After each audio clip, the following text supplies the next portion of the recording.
Hello, friends, and welcome back to Stories About Entitled People. I don't understand why people think it's appropriate to shove a child or an animal at some stranger without even verifying if they actually work there. What would they do if the employee just takes them and doesn't come back? But before we begin, best way to support our channel is to leave comments, like, and subscribe with the turned-on bell so you don't miss the new video every single day. Here we go. Karen gets thrown to the dogs. Yesterday evening, I was leaving the dog park, and since my younger pup was in need of some chewing toys, I decided to come by a local pet store that admits pets.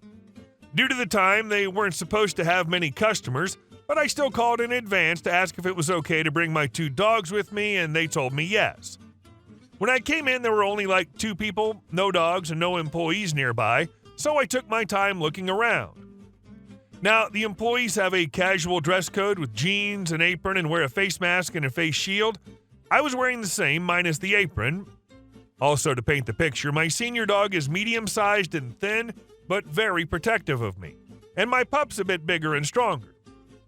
I was looking at the treats/chews aisle when a woman about my age approached me and asked about the birds. When she realized I wasn't an employee, she apologized, but I told her I could help her.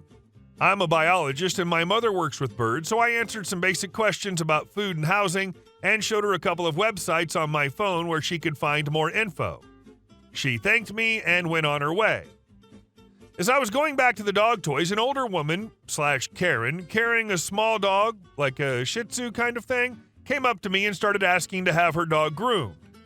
I'll try to translate the conversation as best as I can since it was not in English. Me is me, Karen is herself, S is supervisor. Karen: Hey, I need to leave my dog for a basic grooming specifics. How much will it be and when can I pick her up? Me: Sorry ma'am, I don't know. You can ask an employee if you want, but I think they're closed for the day. Karen: You think? M: Yes. An employee would be able to answer your question. Karen, condescending tone: That's what I'm doing, hun. Now can you do your job and help a customer? At this point, her dog had started growling at mine. My pup was getting a bit excited and wagging his tail, but my senior dog was staring at it, which usually means he's annoyed and running low on patience. M: I really don't know. I'm not an employee. Karen: Then why were you helping that woman? M: Because I happen to know a bit about what she was looking for. Karen: Oh, and you don't want to help me? At this point, she was raising her voice at me, and her dog was full-on barking. I was struggling to keep my pup still, and my senior dog had started baring his teeth, so I tried walking away, but she kept getting closer. M: I told you I'm not an employee, so I can't help you with what you need. Look, you're upsetting my dog, so please stay back. Karen: For F's sake, just take my dog and stop wasting my time. At this point, she shoved her dog towards me. I rose my hands in front of me in reflex, and the little thing bit my finger hard, and I yelped loudly. This caused my senior dog to jump at the woman and start barking at the dog, making her lose her balance and fall down. Karen, screaming bloody hell: Control those beasts! I'm going to report you! You're doing a poop job! Blah, blah, blah. S, coming from behind me along with another employee: Hey, what's happening here? Karen: Your employee threw those dogs at me when I tried to ask about grooming. She shouldn't be allowed around pets. M: I told you to leave us alone. I'm not an employee. S, helping the woman up while the other employee's trying to pick up the tiny dog from hell. She's right. She doesn't work for us. And the groomer's gone for the day. Karen: Unbelievable. I want your supervisor right now. S: No need. I am the supervisor, and I saw the last part. You were harassing a customer, so please get off the premises. The grooming service is closed for the day. Karen: Unbelievable. She snatched her dog from the employee's hands and stormed off, but she kept turning around to scream insults at us. In the end, I was too shaken and decided not to buy anything. The supervisor and the employee asked to pet my dogs, who had more or less calmed down by then, asked their names and how old they were, and offered each of them a treat for free. They explained that they were fixing an issue on the other side of the store, but came running when they heard the Karen raising her voice.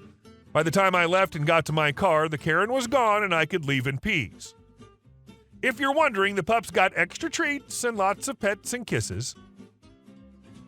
This story brings up an important fact about altercations involving canines. In general, in a neutral location with all dogs in equal control, or lack thereof, the dog that attacks first is the aggressor, and their owner will bear more responsibility. And our second story. I'm very bad at this job, I guess. Gonna make this one a double because neither really deserves its own post. I work at an auto manufacturer, and a previous job I held had me making hoods for two styles of car that we'll call A and B. I'd worked at this spot at this point longer than anyone else on the team and was well aware of how to keep it running. We put parts in a machine, press a button, and put more parts in another machine, press a button, repeat, ad infinitum. A quirk of the robots is they don't like to work on A and B at the same time, so if you swap, you've got to run out all the in-process parts before you start new ones. 8 hoods fit on a rack, so you finish a rack before swapping, obviously. The system doesn't deal with partials. The task of swapping was up to the person working, usually, and unless things got wonky, it was pretty easy to anticipate how often you switch, or you could go check the line. Most management accepted this because if the line's moving, they're happy. Introducing Wayne. Wayne got hired from the line as per diem, which is to say he gets a small pay raise and the anger of the rest of us union members for selling out. Wayne wants to make a name for himself, so he does little checkups on people working on hoods. He's lucky enough to catch me sitting around waiting for parts to run out, not once, but 3 times in about 2 weeks. This prompts him to puff himself up and tell me I need to keep moving so we don't run out of parts. I can't just sit around waiting. I shrug and say, okay. So while he watches, I start putting A parts in while B parts are still cycling through. Immediate faults. I sit down and wait for skilled trades to come fix it. A few minutes later, I'm moving. I put more parts in, faults again. Skilled trades comes back. By now, the B parts have finished going through, and skilled trade asks why I'm not waiting. I shrug again and gesture to Wayne. Wayne, did you know it was gonna fault? Me. Shrug. Just doing what you told me. Part 2. Wayne is still my manager and hasn't learned much. He decides that since we ran out of A hoods once, he needs to be more involved in telling people when to swap between A and B. Note, this happened because we had a new team member who hadn't quite gotten the hang of it. They caused less than a minute of downtime because they swapped too late. People frequently tried to do mass builds of A, then B, rather than swap more frequently. So Wayne tells us that we don't have to switch unless he or the team leader says so. You got it, boss. So I happily build A parts. It must have been a busy day because I don't see my team leader or Wayne for hours. One of the drivers comes back to ask me if I'm going to build B parts, and I explain what I've been told. She tells me, well, I'm running out of racks, but whatever. She's been there a while, has seen it all, and is down to let it ride. Finally, Wayne comes back in a rush to tell me to switch to B hoods. Sure thing, boss. Unfortunately, Wayne is just a little too late. By now, the line has 0 B hoods and 0 empty racks. The robots are chock full of A hoods as well. No racks can be emptied because the line can't move, unless they want to shove them in the repair hole and attach hoods later, and I can't get my B hoods out because my robots are full. The line stops for a full 20 minutes and we're told to use our best judgment in the future. I just shrug and go back to work as usual. This story feels like it takes place in that factory Eminem works at in 8 Mile. And our last story. Give me your arm now. So some context. I'm a 21-year-old guy and I was born missing my left hand. So I often wear a robot arm outside of my house, which helps me do day-to-day stuff. This took place about 5 years ago in a park, so I don't remember all the details.